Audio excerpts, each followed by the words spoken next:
Aloha everyone, Treyman1 here, and we're back with another Pokemon Sun and Moon anime review. And today, guys, we're talking about episode 31, the episode where Olivia, my bad guys, debuts. And guys, this was a great episode.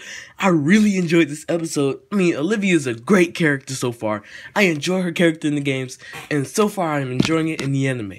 I was very excited for when Olivia appears and Akala Island. We got better views, better views of Akala Island, and Akala Island looks amazing, guys. But this episode was better than the previous two, in my opinion, as well. Episode 29 was good, but I really didn't like it because it was kind of fillerish. I didn't really like the whole episode that much. Episode 30 was pretty good as well. The only thing I wish about episode 30 is that it focused more on Lily and Pikachu. But it's okay. I get they had to worry about everyone's Pokemon, so it makes sense. It was pretty cool seeing some of the other characters with other Pokemon though. But besides that, let's get into the episode summary. So the episode basically begins with Ash going to Pokemon school, and basically he sees this trainer's Tauros is just rampaging. Kiawe's Charizard stops it, but he's struggling to hold on to Tauros. After that, Olivia's Lycanroc jumps in the air, comes down with his sharp claws, basically breaking those two up. Then Olivia just comes around, pets Tauros, and gives it a kiss. And basically, Tauros is fine now. So basically, she knows how to work with Pokemon in these type of situations. And I really like this about her, because it seems like she really cares about Pokemon a lot. Even if it's not her, she really cares. Showing that she's a really great island queen and a kahuna, basically. We get to see many more scenes in this episode, basically, with even everybody's Pokemon, like Pikachu, even Litten. Even Litten, warms up to Olivia and is, cool with Olivia. And I really like that scene. But basically, after she, calms down the Tauros, we get introduced to her. She comes into the school, and then, they're basically talking about, yeah, she's the rock-type kahuna. And Kiawe mentions that, yeah, that's how he got his fire-type Z-Crystal. And, yeah, we get very nice flashback as well of Turtonator as well. Turtonator really seems to like her, and I mean, it seems like all the Pokemon seem to like Olivia, and it's really cool that they actually brought her in. I was really excited for this episode. But besides that, they're talking about Akala Island and stuff, and basically the whole class Ash and his friends are about to go to Akala with Kukui. So they leave Professor Oak. I don't think Professor Oak will be back for a while. I think he's gonna stay on Melee. And Kukui went with them. So yeah, basically they're all going to Akala Island now, which is really cool to see. But they all go to Akala Island by boat, and basically while they're while they're sailing to Akala Island, we get these many nice scenes, basically, of different scenery overall, and it's really cool. We even get to see these Dragonaires come out of the water and basically start have a storm happen. I don't know what was up with that scene actually, but it was still cool, nevertheless. But after that, Olivia, she is very clumsy, and she is a clumsy personality. She ends up falling off the boat into the water, but she's okay. Ash and Pikachu go in as well, and basically they're swimming through the water. We get to see a lot of the water type Pokemon in Alola, but they see something's up over by this rock. They go check out what's going on, and a Whelmer is stuck, basically wedged in between the rocks, and it looks like Bruxish used Psychic to kind of get Whelmer stuck there.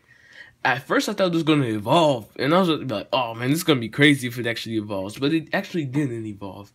By the way, speaking of evolutions, it was a weird scene where Slowpoke had the Shelter on his tail, but the Shelter was already in that form, basically, when it evolves into Slowbro.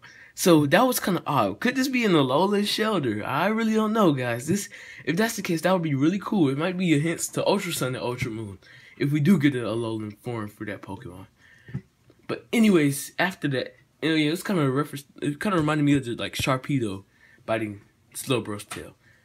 But basically, after that, everyone goes. Olivia basically goes to try to save this Whelmer from the rocks. Bruxish is planning, I'm guessing, to try to attack Whalemore, but they can't seem to get it out. So basically, she goes and gets her Lichen Rock. Lichen Rock uses, I don't know what attack Lichen Rock used actually, but it basically broke off the rocks. So Whalemore was starting to go down. So Olivia jumps back in the water. Everybody else follows after. She goes under and basically tries to help get Whalemore back up to like, you know, like he's under the water. So bring Whalemore back up. But Lana basically comes as well and basically tells Hoplio to use a balloon to basically make Whalemore lighter so they can push Whalemore back up, which they do. And luckily, Whalemore was Whalemore started freaking out, but Olivia, like, she really is good with Pokemon. She actually calmed Whalemore down, and this was a really cool scene as well, because she was like, it's okay, like, calm down.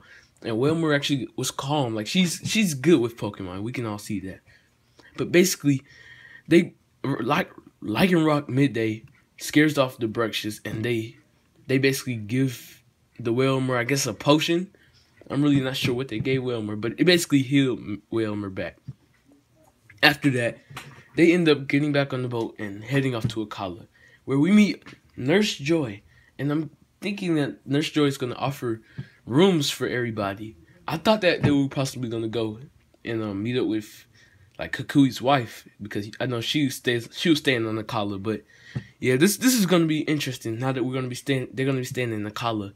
I really enjoyed Olivia's introduction, and now I'm going to give my overall thoughts and opinions. My overall thoughts on this episode, I really enjoyed it a whole lot. This episode was an amazing episode from start to finish. There were many great animated scenes where they was just showing off many portraits, even of the island Akala. Like, we even get to see Akala at night. My thoughts on Olivia. Olivia, I enjoy her character a whole lot. She is a great addition to the cast, and I believe that she's gonna have a big role as, like, compared to Kahuna Hala did, because Hala didn't have too many appearances, but Olivia seems like she's gonna have a major role overall in the anime, and I am really excited for that, because Olivia was, like, in the game, she had a pretty good role, but in the anime, it seems like it's gonna be much more bigger. I like that she's, like, clumsy, because she's trying to walk in the high heels and stuff, but she just keeps tripping over her own feet. Also, like, her connection with other Pokemon. And by the way, it looks like she might know what form Rockruff might evolve into. And that would be really cool if she actually does, since she's a rock specialist. But overall, I do like her character a lot. I really enjoyed it. It seems like she's going to be here, like, appearing like the main cast. Basically, like, one of the main cast members. Because she's in the next one as well. And she's probably will be in the Totem Battle. So yeah, it's good to see that we're getting some more characters and character development. And I really enjoy Olivia's character, especially when she helped both Whaler and Tauros. Overall, this episode was kind of something new that we haven't really received before, where, like, it kind of was, like, kind of introduction to, like, gym leaders and stuff. At the same time, it wasn't, because of, like, she just reminds me a lot of, like, Ash, of what Ash would do. And this is really cool about Olivia. Because, like, Ash, she does everything to protect Pokemon. And the way Olivia went out her way, just straight up jumping in the water to go save Wailord, was amazing. And coming in to save Tauros, well, calm Tauros down. I'm really excited between the fight, because I actually believe that by the time we get to Olivia's grand trial, Ash will already have his Lycanroc form. But that leaves the question, which form will he be getting? That's another thing I like about this episode, that they show off Rockruff, like, admiring, I'm guessing, Midday Lycanroc. First off, we see Rockruff in Midnight Lycanroc and with Gladians. And Gladian says it reminds him of, like, his Lycanroc. But now we get to see Rockruff admiring, it appears, Midday Lycanroc. Like, it was putting his paw on top of his, and they were hanging around and stuff. So I don't really know. We also get to see a Rock in this episode, which is really cool to see. So I'm guessing, like, it might be tough, but possibly Ash could get a whole third form for all we know. We really don't know, because it's kind of hard to, like, decide which form will he be getting because Olivia is midday instead of midnight. So that's going to be very interesting. And I like how this episode leaves that kind of suspense. At first I thought it was going to be midday, but now it's like, nope, you really don't know yet. So that's going to be pretty interesting, guys. This episode was very great. Like I said, I liked it better than the previous two. It was great character development, and I loved how everyone chipped in to bring help Well moored up, try to basically help it out. Like, that was really cool that they did that. But yeah, overall, I really enjoyed this episode a lot. In the comment section down below, let me know what you thought of this episode. And thank you all for watching. I hope y'all enjoy. And I recommend that you guys check this episode out because it's really great. It's a great episode. But thank you all for watching. Trey Man 1. Peace out.